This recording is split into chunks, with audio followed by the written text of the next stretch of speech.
Welcome back na naman dito sa aking channel. Panibagong araw, panibagong video na naman tayo ngayon. May ibabahagi na naman ako sa inyo ngayon na ritual. Ito'y simpleng gabay at simpleng pamamaraan at ito ay makakatulong sa inyo. At kung bago sa channel ko, ay huwag niyo pong kalimutang mag-subscribe at pindutin ang notification bell para palagi kayong updated sa mga videos na i-upload ko.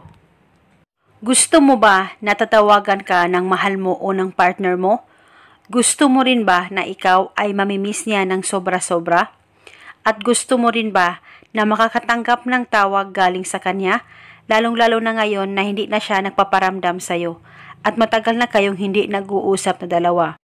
May ibang ritual na naman ako na ibabahagi sa inyo ngayon para ikaw ay tatawagan niya at isa na naman itong pamamaraan para makakatulong sa inyo.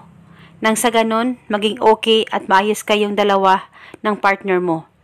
Gawin mo lamang itong ritual na buo ang loob at tiwala nyo. Ang gagawin mo lamang, kumuha ka lamang ng papel at panulat at isulat mo ito sa papel, pangalan at apelido. Tatawagan mo ako ngayon mismo. Isulat mo lamang ito ng 3 beses, pangalan at apelido tapos ang hiling. At pagkatapos mo nang masulat ito, tupiin mo lamang itong papel kahit 3 tupi at ilagay ito sa loob ng punda ng unan mo at uunanan mo ito buong magdamag.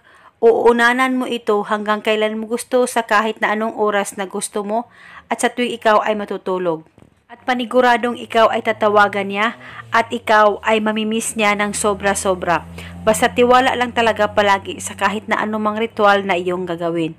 At ang ritual na ito ay pwede mo ito gawin ngayon mismo o sa kahit na anong araw o oras na gusto mo.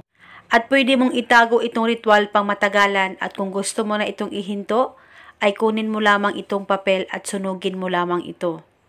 At ito muna sa ngayon, maraming salamat po sa panunood. May God bless.